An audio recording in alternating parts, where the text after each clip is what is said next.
Alors, bonjour tout le monde et d'abord, tous mes remerciements au Conseil du statut de la femme et aux conférencières et aux conférenciers aussi et vous qui êtes là. Sinon, on pourrait pas échanger, discuter.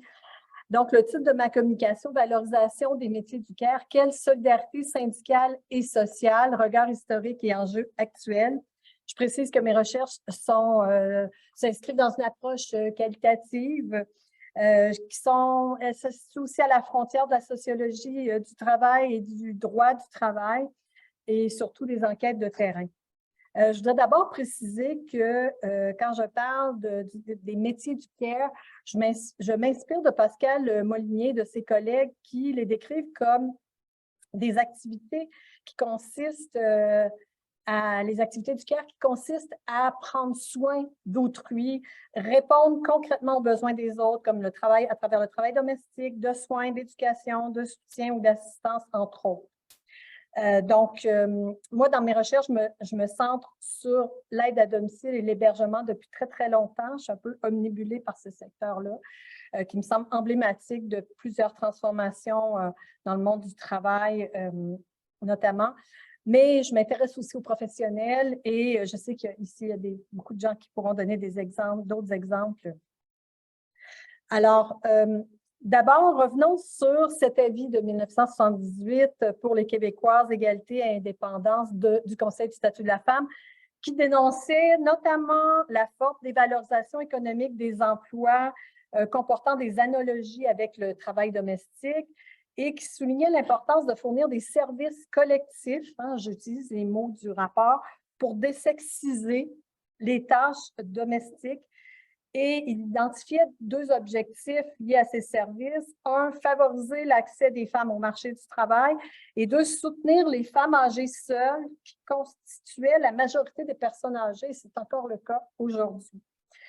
Donc, depuis 1978, les métiers du care ou des soins ont connu une très forte expansion au Québec. Luc en a parlé, notamment à cause du développement des services collectifs, justement, surtout du secteur public et parapublic en santé, services sociaux, éducation, et du secteur péripublic aussi, comme on peut penser au centre de la petite enfance, mais aussi à cause de la participation massive des femmes au marché du travail, au vieillissement de la population, etc. Maintenant, faisons un saut dans le temps. 42 ans après l'avis du Conseil du statut de la femme, en début de pandémie de la COVID-19, au printemps 2020, les métiers du care font partie des métiers qui ont été identifiés comme essentiels. Et dans ce contexte, le premier ministre québécois, François Legault, a fait appel à un symbole biblique, les anges gardiens, qui sont des envoyés de Dieu pour protéger le peuple, sans s'exiger quoi que ce soit en échange, bien sûr. Donc, je n'ai pas besoin de m'allonger pour dire que la valorisation des métiers du care n'est pas encore au rendez-vous au Québec. La dévalorisation persiste, donc le sujet de ma conférence est toujours pertinent. Les pénuries de main-d'œuvre qu'on connaît actuellement et qu'on connaissait déjà avant la pandémie, mais qui se sont aggravées, peuvent s'expliquer largement par l'exode des travailleuses et des travailleurs qui refusent de continuer à œuvrer dans des métiers insuffisamment valorisés. Et donc, je voudrais préciser que quand je parle de valorisation des métiers du care, je ne parle pas seulement que de la hausse des salaires. Oui, bien sûr, il faut en parler, mais il y a aussi plusieurs autres dimensions, des conditions d'emploi et de travail qu'il faut regarder quand on parle de valorisation des métiers du care. Donc, l'organisation du travail, les charges de travail, les horaires, les avantages sociaux, les mesures d'articulation, travail, vie personnelle, l'autonomie professionnelle, la reconnaissance de la charge émotionnelle dans le travail et la reconnaissance de la dimension relationnelle, la gestion démocratique et j'en passe. Donc, je voulais juste dire que quand je parle de valorisation, c'est très large. Il y a beaucoup de débats et d'écrits sur le travail de care, aussi appelé, selon les écoles de pensée, travail reproductif ou de reproduction sociale, travail de soins avec un S ou pas, travail invisible, travail domestique, rémunéré ou non. Donc, je n'ai pas la prétention de connaître tous ces écrits, toutes les écoles de pensée, mais ce que je vous propose comme réflexion aujourd'hui, c'est de nous attarder à l'un des ressorts de la dévalorisation des métiers du care, celui que j'appelle la capacité d'action collective en regard du travail. Parce que la valorisation du travail de care, ça ne va pas tomber du ciel. Donc, déjà, en 1982, la sociologue du travail féministe, Danielle Kergoat, mettait en exergue cette capacité d'action collective dans son étude sur les ouvrières. Elle parlait alors de la qualification, c'est-à-dire de la reconnaissance des compétences mobilisées dans leur travail qui étaient naturalisées même chez les ouvrières. L'agilité, la dextérité, la rapidité, qui relève d'une profonde nature des femmes, supposément. Donc, elle disait que cette qualification n'était évidemment pas une donnée objective, mais un rapport social, donc le résultat d'un rapport de pouvoir, et que pour faire reconnaître la qualification, donc pour valoriser le travail, il est nécessaire d'avoir un rapport de force à l'égard de l'employeur.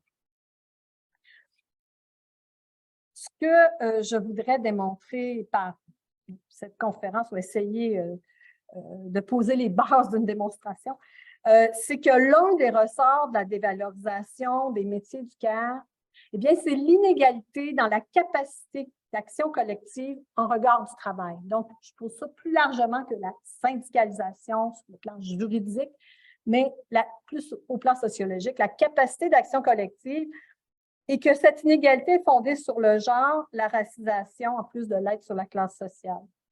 Donc, l'analyse de cette inégalité dans la capacité d'action collective nous amène à parler de nouvelles formes de syndicalisme, de pratiques syndicales, nouvelles règles juridiques pour réguler le syndicalisme.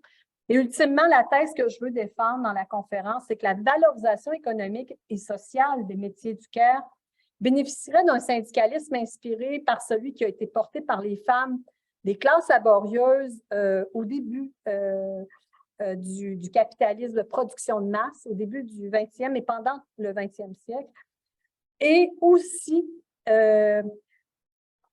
bénéficierait de s'inspirer des travailleuses migrantes qui s'organisent, des travailleuses migrantes domestiques qui s'organisent en association. Donc, on parle ici d'un syndicalisme de type communautaire qui est ancré non seulement dans les rapports sociaux du salariat, mais aussi dans ceux de la sphère domestique et qui lie conditions de vie et conditions de travail et conditions de vie plus largement. Je vais y revenir. Donc, après cette longue introduction, pour préciser l'angle sur lequel j'analyse la valorisation des métiers du care, je voudrais vous présenter la suite de la conférence en trois étapes. D'abord, le cadre d'analyse que j'utilise, que je définis comme féministe intersectionnel. Donc, je m'inspire pour cette conférence surtout de deux chercheuses féministes en sciences sociales, deux chercheuses québécoises, Rolande Pinard, une sociologue du travail, une chercheuse indépendante, et Adèle Blaquette, une juriste de l'Université McGill, qui se situe dans le courant des études critiques du racisme en droit. Ensuite, je voudrais appliquer ou illustrer ce cadre d'analyse avec des cas que j'étudie, deux métiers du care en pleine expansion, au bas de l'échelle, donc ceux des préposés d'aide à domicile et des préposés aux bénéficiaires du secteur privé au Québec. Et pour terminer, je voudrais parler d'implications pratiques de cette analyse, c'est-à-dire de pistes concrètes pour la valorisation des métiers du care par le développement de solidarité syndicale et plus largement sociale. Donc, je m'inspire du livre de Rolande Pinard, publié en 2018 chez Lux, qui s'appelle « L'envers du travail, le genre de l'émancipation ouvrière ». Son analyse s'applique non seulement au Québec, mais disons plus largement aux pays occidentaux. Elle part de cas types en Angleterre et aux États-Unis à cause de la domination de ces pays dans l'économie capitaliste selon les époques. Et c'est une analyse socio-historique des rapports entre les transformations du capitalisme, du travail et du syndicalisme. Donc, pour Pinard, ce qu'elle appelle le système capitaliste patriarcal, il a reposé sur trois facteurs. Elle analyse en fait des documents historiques et des études dans différentes époques. Donc, les trois facteurs qui font la force du système capitaliste patriarcal, c'est l'exploitation du travail des femmes, ça on en parle beaucoup, mais aussi deux autres facteurs, c'est-à-dire l'exclusion des femmes du pouvoir ouvrier qui a donné lieu au cadre institutionnel du travail, aux lois actuelles du travail qu'on connaît encore aujourd'hui, et qui a été instauré ce cadre dans l'après-guerre. Et un autre facteur qui explique la force du capitalisme patriarcal, c'est le rejet du type de syndicalisme industriel qui a été porté par les femmes ouvrières au début du 20e siècle, qu'on peut assimiler à un type de syndicalisme communautaire. Donc, un syndicalisme, en fait, qui mobilisait non seulement les travailleuses d'ailleurs, mais aussi ce qui était appelé à l'époque les ménagères, donc, et l'ensemble de la communauté autour d'enjeux, incluant des enjeux sur les conditions de vie. Donc, je vais vous parler de la dernière forme historique du syndicalisme qu'elle étudie et qui a conduit au cadre institutionnel du travail. Quand je dis cadre institutionnel, ce sont les lois du travail qui encadrent le syndicalisme aussi, le reste du droit du travail, le droit commun, on peut dire. Donc, ce qu'elle dit, Pinard, c'est qu'au tournant du 20e siècle, aux États-Unis, on connaît la révolution corporative managériale, la grande industrie de production de masse, et le syndicalisme d'entreprise est la forme dominante de syndicalisme où sont représentés des ouvriers non spécialisés, masculins en majorité. Sa base du pouvoir, ce n'est plus comme durant la révolution industrielle, le métier, la qualification liée au métier, mais c'est le lien stable à l'entreprise, l'ancienneté, qui procure des droits, dont la sécurité d'emploi, des avantages sociaux en échange du monopole, c'est un compromis, hein, c'est en échange du monopole du management sur l'organisation, les orientations de la production. Ce qui est exclu de ce type de syndicalisme, celles qui sont exclues de ce type de syndicalisme, ce sont les ouvrières d'usines, qui sont les femmes, en fait, où elles sont exclues carrément des syndicats ou des instances décisionnelles des syndicats. Elles sont dans des postes qui sont moins bien payés, qui sont dévalorisés, et dans ce syndicalisme industriel, elle développe un type de syndicalisme plus de type communautaire, comme je disais tout à l'heure, qui est basé sur l'ensemble du secteur d'activité et qui lie salariat, sphère domestique, communauté. Donc, elles sont très présentes par rapport dans des par exemple, dans des organisations comme les International Workers of the World, ensuite les Chevaliers du Travail, par exemple, au Canada. Donc, des organisations qui n'organisent pas sur la base de l'entreprise, mais bien sur la base du secteur d'activité et de la communauté plus largement. Donc, le cadre institutionnel du travail actuel, donc les lois du travail, c'est le résultat d'un compromis qui a été négocié entre les syndicats dominants à l'époque, qui étaient des syndicats soit de métier ou des syndicats industriels dominés par des ouvriers de métier et les capitalistes, les grandes entreprises de l'époque.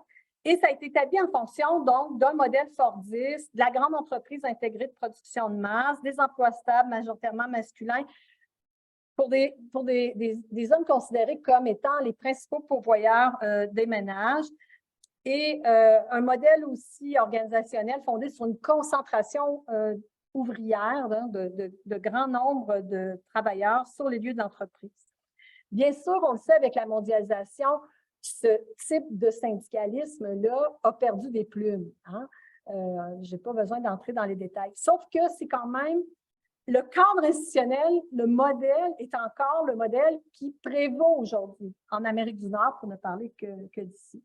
Donc, avec des variantes évidemment au Québec et dans certaines provinces, selon les provinces ou les États, mais néanmoins, c'est ce cadre institutionnel qui a fortement réduit la capacité d'action collective dans les secteurs qui sont majoritairement féminins pour plusieurs et qui se sont développés avec la grande entreprise de production de masse, donc les services privés aux entreprises et aux consommateurs.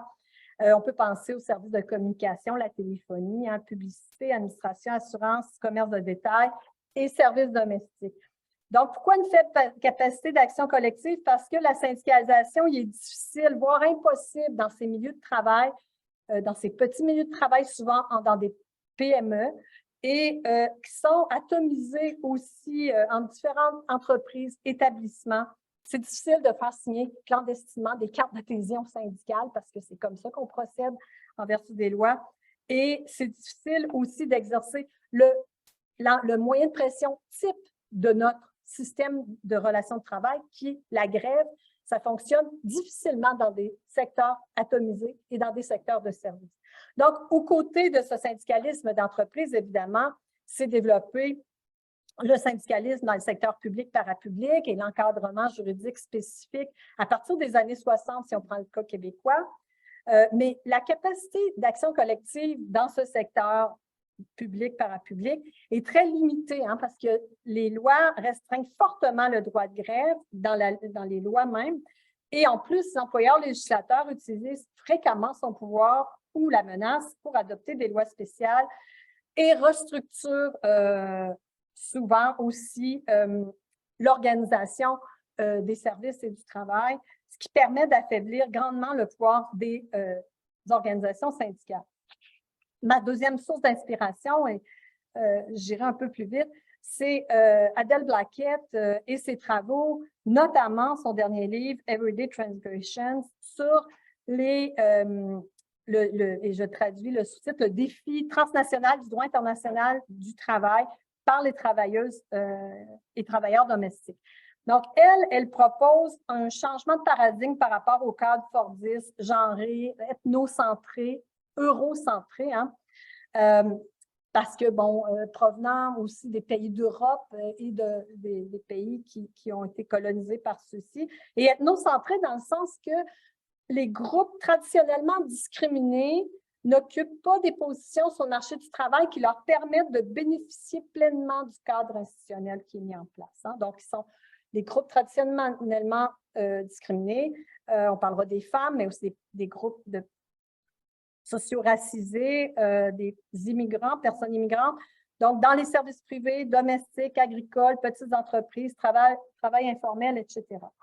Donc, elle parle dans ce livre des travailleuses domestiques comme nouvelles actrices sociales qui produisent du droit, qui produisent des changements institutionnels et de nouvelles formes d'organisation collective et qui contestent ce que Blackett appelle la norme de servitude qui est héritée de l'esclavage, qui existe dans le lieu de travail domestique, mais aussi qui s'étend de plus en plus à d'autres lieux avec les plateformes numériques notamment et la remarchandisation, hein, la réduction des droits du travail qu'on connaît avec les pratiques d'entreprise et de l'État. Donc, pour revenir à la question de l'action collective, elle montre comment les transgressions quotidiennes des travailleuses domestiques sont devenues transnationales. Donc, des résistances individuelles, collectives, qui ont mené à des associations locales, comme ici au Québec, à Montréal, on a PINAI, et des organisations régionales, internationales, avec des alliances avec des organisations féministes et syndicales, qui ont mené à l'adoption par l'Organisation internationale du travail en 2011 de la Convention 189 sur les travailleuses et travailleurs domestiques. Et cette convention, c'est une série de principes qui guident des réformes de systèmes nationaux.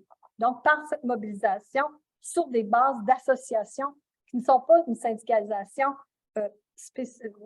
comment dire, sur le plan juridique, parce qu'elle n'était pas possible dans le lieu de travail domestique, justement.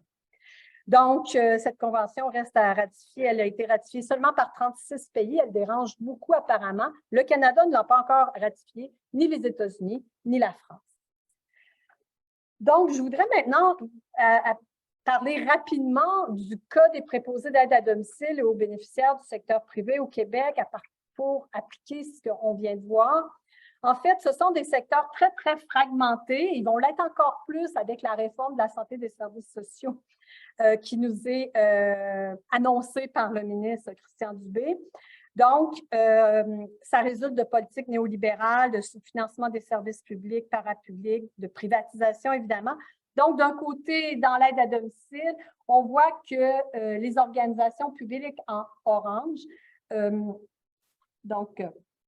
vont financer, acheter des places dans une panoplie de structures, c'est en bleu, privées en aide à domicile, privées aussi en hébergement, et même les personnes usagères et leurs proches vont combler les besoins qui ne le sont pas par le financement public, en finançant elles-mêmes donc du travail autonome, du travail de plateforme. On en a de plus en plus en aide à domicile, les résidences pour aînés, etc. Donc, on voit, il y a vraiment, bon là, je vais très vite, une panoplie de structures atomisées, mises en concurrence entre elles souvent.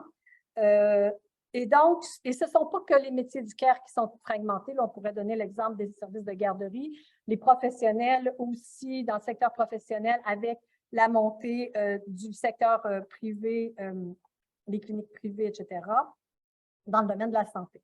Donc, dans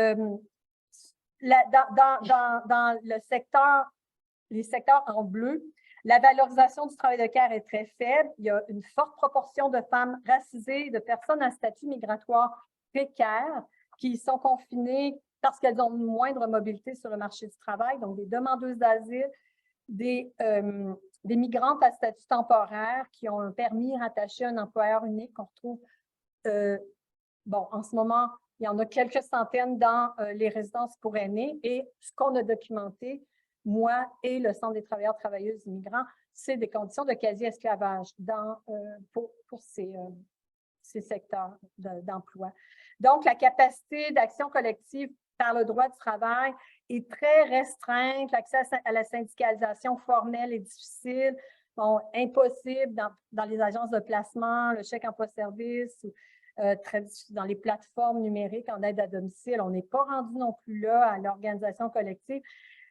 En plus, souvent, les employeurs, il y a des petits employeurs qui dépendent des subventions de l'État, des places achetées, ou il y a des établissements de résidence pour aînés qui sont l'employeur, mais qui dépendent de grands groupes qui, eux, ne sont pas considérés comme l'employeur. Donc, pour aller vite en affaires, je m'arrêterai là. Sans parler du fait que les moyens de pression, même dans le privé, sont restreints parce que le droit, l'obligation de service essentiel, elle s'applique aussi dans le privé quand on est dans le domaine, dans les métiers du care. Donc, quelques pistes. En fait, déjà, en 78, on parlait de ces pistes. Hein, on disait on parlait dans la section sur le travail que les syndicats réclament un accès plus large à la syndicalisation depuis longtemps et qu'un des moyens de le faire, c'est l'accréditation multipatronale. On référait à un texte de Roback sur la syndicalisation sectorielle. Et donc, on disait dans l'avis que ça faciliterait la syndicalisation des femmes nombreuses dans les secteurs sous-payés, difficiles à syndiquer, et notamment en région du régime actuel de l'accréditation par entreprise. Donc, ça ne s'est pas réalisé. Il y a un problème grave. Donc, les pistes concrètes, c'est toujours aujourd'hui, 50 ans, 42 ans plus tard, après cet avis, un syndicalisme sectoriel, donc des approches qui ne sont pas fondées sur l'entreprise, la structure qui est mise en concurrence, donc une approche en silo et qui renforce la concurrence entre les travailleuses du care, mais bien un syndicalisme sectoriel, donc qui agit, qui s'étend à un secteur d'activité dans un territoire donné, non seulement dans une profession ou une organisation spécifique, comme je vous disais, ou un établissement. Une solidarité élargie aussi au-delà du cercle des travailleuses et travailleurs grâce à des alliances avec des personnes usagères, de ces services, des personnes proches aidantes qui sont en majorité des femmes. Et aussi, à cet égard d'ailleurs, les associations dont parle Blackett, les associations de travailleuses domestiques migrantes au Québec et ailleurs, sont une source d'inspiration parce qu'elles ne peuvent pas se syndiquer dans le cadre actuel, dans le cadre juridique actuel, mais elles s'organisent collectivement et se dotent d'une capacité d'action collective pour faire pression, pour avoir un rapport de force qui est nécessaire à la valorisation du travail de care. Et aussi, il y a une réflexion collective à mener sur les cadres juridiques qui pourraient permettre l'organisation sur une base sectorielle. Évidemment, il faut avoir un rapport de force pour obtenir ces changements institutionnels, mais d'avoir une réflexion 42 ans après l'avis du Conseil du statut de la femme sur ces cadres qui pourraient permettre une organisation plus large, multipatronale, solidarité syndicale, au-delà des structures atomisées au sein desquelles se retrouvent les travailleuses du CARE. Et cette réflexion, elle est bien amorcée dans certains milieux de recherche parce qu'il y a eu l'adoption d'une loi en Nouvelle-Zélande très récemment, qui est entrée en vigueur en décembre 2022, pendant qu'il était encore première ministre Jacinda Ardern, donc qui dirigeait un gouvernement progressiste. Et donc, c'est le Fair Pay Agreement. C'est une loi qui facilite la mise en place de régimes de relations de travail, de syndicalisation sectorielle, là où le travail est fragmenté et est atomisé en différents milieux de travail, où il est fortement dévalorisé, où les conditions de travail d'emploi sont déficientes, et notamment dans les emplois de care, parce qu'il y a eu des mobilisations dans les emplois de care dévalorisés en Nouvelle-Zélande qui ont conduit à ce changement institutionnel. Donc, je m'arrêterai ici, mais en disant que la pandémie crée une opportunité dans un certain sens parce qu'il y a eu beaucoup de révoltes, on dira, du côté de la population à l'égard des insuffisances des services collectifs et tant public, parapublic, privé. Puis il y a aussi une forme de révolte de la part des travailleuses et travailleurs dans les métiers du CARE qui refusent, qui se battent pour faire valoriser leur travail et pour défendre des services publics, parapublics aussi. Donc, je pense que c'est l'occasion d'alliance pour défendre ces services, pour valoriser les métiers du CARE. Et donc, c'est peut-être un momentum à saisir, mais aussi pour être en solidarité au lieu de faire reposer la dévalorisation des métiers du CARE, être plutôt en solidarité avec les travailleuses racisées, les travailleuses migrantes à statut migratoire précaire qui vont occuper de plus en plus de place dans le portrait québécois actuel avec les politiques qui nous sont annoncées. Je vous remercie de votre attention.